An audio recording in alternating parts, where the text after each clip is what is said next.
Olá pessoal, meu nome é Andrea Rodrigues, eu sou especialista em redações do Enem e nesse vídeo eu vou explicar para vocês como funciona a danada da estrutura da redação do Enem. Então vamos lá?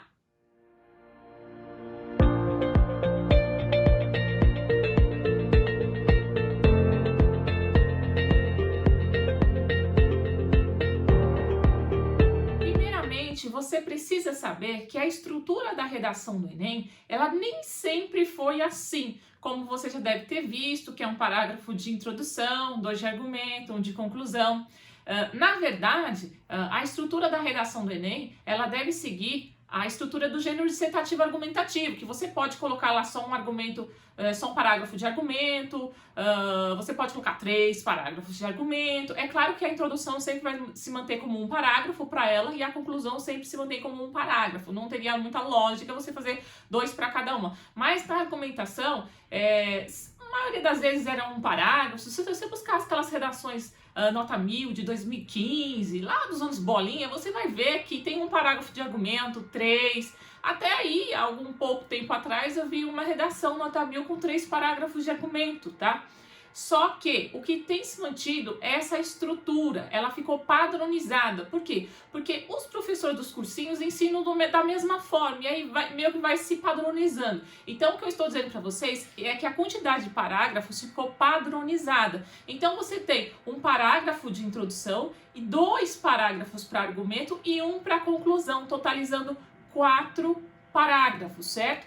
E tem uma outra coisa também que diz respeito à padronização da estrutura, é que no momento que se padronizou 2 parágrafos de argumento, é porque se padronizou 2 teses. Então, na sua introdução, você apresenta 2 teses para defender uma em um parágrafo, a outra no segundo parágrafo. Logo, essa é a lógica de ter 2 parágrafos. Então, a estrutura da redação do Enem vai funcionar com 4 parágrafos, sendo que para os 2 parágrafos de argumento você tem que ter 2 teses, certo? Cada macaco no seu galho, você defende uma no parágrafo e a outra no outro. Então, a estrutura da redação do Enem segue essa lógica. Um outro ponto é a conclusão. Se você olhar, a característica do gênero dissertativo argumentativo não é você resolver um problema lá na conclusão, né? É só você fazer uma síntese do que você disse antes. Essa é a conclusão de um texto dissertativo argumentativo. Só que o Enem tem aí uma peculiaridade de colocar algo a mais para corrigir a sua redação, que é pedir a você colocar uma proposta interventiva. Há anos atrás, eu acho que mais ou menos uns 5, 6 anos atrás, uma proposta só de intervenção não bastava. Você tinha que colocar um rebanho de propostas de intervenção. Imagina se tivesse 3 teses, as causas, nossa, eram muitas propostas. Tanto que a conclusão era o maior parágrafo da redação e hoje não é mais. A introdução e a conclusão são os menores parágrafos da sua redação, os maiores são de argumento, tá? Justamente porque você meio que quer seguir as redações nota 1000, meio que quer seguir esse padrão que há de repertório nas teses que eu vou falar já já, né? E aí ela vai ficando um pouquinho mais densa. Então o Enem, ele quer que você apresente agora uma única proposta de intervenção que esteja completa, tá? E de qualidade. Só que quando você tem 2 teses, às vezes uma única proposta não vai resolver os 2 problemas. Aí você pode colocar 2 propostas. Então, o padrão é 4 parágrafos de argumento, 2 teses para esses 2 parágrafos de argumento, na verdade 4 parágrafos, né, sendo 2 de argumento, 2 teses para esses 2, né, e a outra a introdução e a conclusão, uma proposta interventiva só, mas ela tem que resolver os 2 problemas, senão você apresenta 2, o melhor é usar 2 propostas, tá? Porque aí você se dedica a resolver um problema, que é da sua tese 1 numa proposta, e se dedica a resolver o outro problema na outra proposta, certo? E uma outra coisa que não chega a ser um padrão estrutural, mas beira isso, é que os repertórios costumam aparecer nos mesmos locais, o que acaba meio que padronizando a estrutura. Os repertórios costumam agora aparecer sempre na introdução, porque é o melhor local para isso. Se você não sabe o porquê, tem um vídeo bem antigo meu sobre introdução mágica que fala sobre por que o repertório vem na introdução, é o melhor lugar para colocá-lo. E nas teses, nas defesas das teses principais, que quando você entra com a primeira tese no primeiro parágrafo de argumento e a segunda tese no segundo parágrafo de argumento, você coloca repertórios.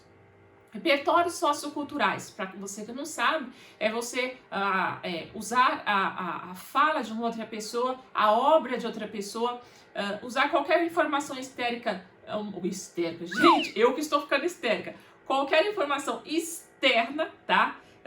Para fortalecer as suas teses, ok? Então, recapitulando, a estrutura da redação do Enem, ela segue o gênero dissertativo argumentativo, mas existem algumas peculiaridades e foi se padronizando ao longo dos anos porque os corretores, na verdade, os professores ensinam da mesma forma. Então, vamos lá.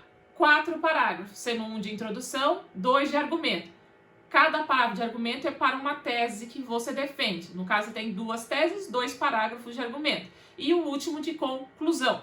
Na conclusão, você deve resolver o problema. De preferência, 2 propostas para resolver as 2 teses, ok?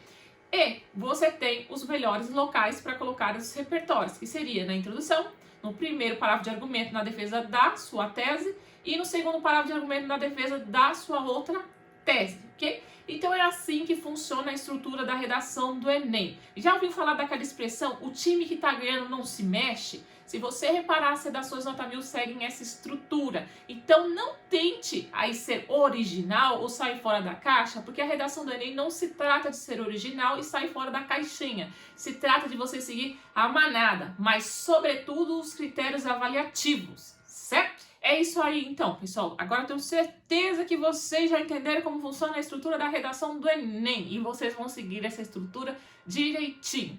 Agora, se você não é inscrito no meu canal, se inscreva, ativa o sininho para que você receba esses vídeos aqui antemão. E se você não me segue lá no Instagram, não se esqueça de seguir para receber dicas diárias. É isso aí, até mais, tchau!